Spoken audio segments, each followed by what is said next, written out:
नमस्कार, मैं हूं आपके साथ लकी मौर्य और आप देख रहे हैं आज की सबसे बड़ी खबर पश्चिम बंगाल से टीएफडी इंडिया न्यूज 24 पर, जहां शिक्षा को लेकर सियासी घमासान तेज हो गया है और केंद्रीय शिक्षा मंत्री धर्मेंद्र प्रधान ने ममता बनर्जी की सरकार पर बड़ा हमला बोला है। प्रधान का दावा है कि देश में सबसे अधिक शिक्षक विहीन स्कूल पश्चिम बंगाल में है। साथ ही उन्होंने आरोप लगाया कि नई राष्ट्रीय शिक्षा नीति यानी एनईपी को राज्य सरकार ने अहंकार का मुद्दा बना लिया है। आइए आपको पूरा मामला विस्तार से बताते हैं। कोलकाता में भाजपा की प्रदेश इकाई द्वारा आयोजित शिक्षक सम्मेलन को संबोधित करते हुए केंद्रीय शिक्षा मंत्री ने कहा कि बार बार अनुरोध के बावजूद बंगाल सरकार ने नई राष्ट्रीय शिक्षा नीति लागू नहीं की है। प्रधान के मुताबिक अगर एनईपी लागू होती तो राज्य को समग्र शिक्षा मिशन के तहत 10,000 करोड़ रुपए की अतिरिक्त केंद्रीय निधि मिल सकती थी। उन्होंने आरोप लगाया कि फैसले की वजह से बंगाल के छात्रों को सीधा नुकसान हुआ है।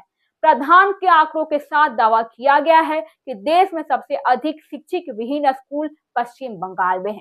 उनके अनुसार देश के कुल शिक्षक विहीन स्कूलों में लगभग 50% बंगाल में है और इनकी संख्या करीब 4,000 बताई गई है। यह राष्ट्रीय औसत का लगभग आधा हिस्सा है। अगर यह आंकड़े सही है तो यह राज्य की शिक्षा व्यवस्था पर गंभीर सवाल खड़े करते हैं। हाल की राज्य सरकार की ओर से इन आंकड़ों पर आधिकारिक प्रतिक्रिया भी अभी सामने नहीं आई है।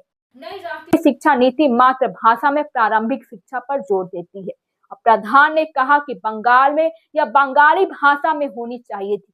उन्होंने आरोप लगाया कि राज्य सरकार इस दिशा में गंभीर नहीं है। यह बयान खास इसलिए भी अहम है क्योंकि बंगाल की राजनीति में भाषा और संस्कृति का मुद्दा हमेशा ही संवेदनशील रहा है। और प्रधान ने यह भी आरोप लगाया कि राज्य सरकार ने जादवपुर विश्वविद्यालय के लिए केंद्र द्वारा प्रस्तावित अतिरिक्त निधि को स्वीकार करने से इनकार भी कर दिया है। उन्होंने आरोप शिक्षा ढांचे को लेकर केंद्र राज्य के टकराव को और भी स्पष्ट करता है। लेकिन केंद्रीय शिक्षा मंत्री ने सरकारी स्कूलों में इंटरनेट की पहुंच को लेकर भी राज्य सरकार को घेरा। उन्होंने दावा किया कि बंगाल के सरकारी स्कूलों में इंटरनेट की पहुंच सिर्फ 16% है, जबकि राष्ट्रीय औसत करीब 70% है। डिजिटल शिक्षा के दौर में ये अंतर बड़ा माना जा रहा है। प्रधान ने अपने भाषण में 2026 के विधानसभा चुनाव का भी जिक्र किया। उन्होंने कहा कि अगर भाजपा सत्ता में आती है तो शिक्षा क्षेत्र प्राथमिक फोकस होगा। यह बयान साफ संकेत देता है कि शिक्षा बंगाल की सियासत में बड़ा चुनावी मुद्दा बनने जा रहा है। अब बड़ा सवाल यह भी है, क्या यह बयान सिर्फ राजनीतिक हमला है या वास्तव में शिक्षा व्यवस्था को लेकर चिंता? पश्चिम बंगाल में पहले भी केंद्र और राज्य सरकार के बीच कई योजनाओं को लेकर टकराव देखे गए हैं और एनईपी को लेकर कई राज्यों ने अलग अलग रुख अपनाया भी है। कुछ राज्यों ने इसे तुरंत लागू किया जबकि कुछ ने इसे संशोधन या समीक्षा की मांग की। हाल के इस बयान पर अभी तक राज्य सरकार की आधिकारिक प्रतिक्रिया सामने नहीं आई है, लेकिन तृणमूल कांग्रेस पहले भी एनईपी को लेकर केंद्र और संघीय ढांचे में हस्तक्षेप का आरोप लगा चुकी है।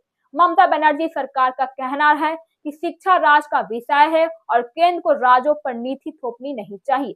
कुल मिलाकर पश्चिम बंगाल में शिक्षा को लेकर केंद्र और राज्य के बीच टकराव अब खुलकर सामने आ गए हैं। एक तरफ केंद्रीय शिक्षा मंत्री धर्मेंद्र प्रधान शिक्षा विहीन स्कूलों और फंड के नुकसान का मुद्दा उठा रहे हैं, तो दूसरी तरफ राज्य सरकार संघीय अधिकारियों की बात करती है और आने वाले समय में यह मुद्दा सिर्फ शिक्षा तक सीमित नहीं रहेगा बल्कि 2026 के विधानसभा चुनाव में बड़ा राजनीतिक मुद्दा भी बन सकता है। अब देखना होगा कि क्या राज्य सरकार इन आरोपों का क्या जवाब देती है और क्या यह आंकड़ों पर कोई आधिकारिक स्पष्टीकरण आता भी है और क्या शिक्षा सच में चुनावी एजेंडा बनेगी। फिलहाल सियासी बहस अभी तेज है और नजरें बंगाल पर टिकी है। फिलहाल अभी के लिए बस इतना ही। मैं हूँ आपके साथ लकी मौर्य, टीएफडी इंडिया न्यूज 24 पर। हमारे चैनल को सब्सक्राइब कीजिए और शेयर कीजिए।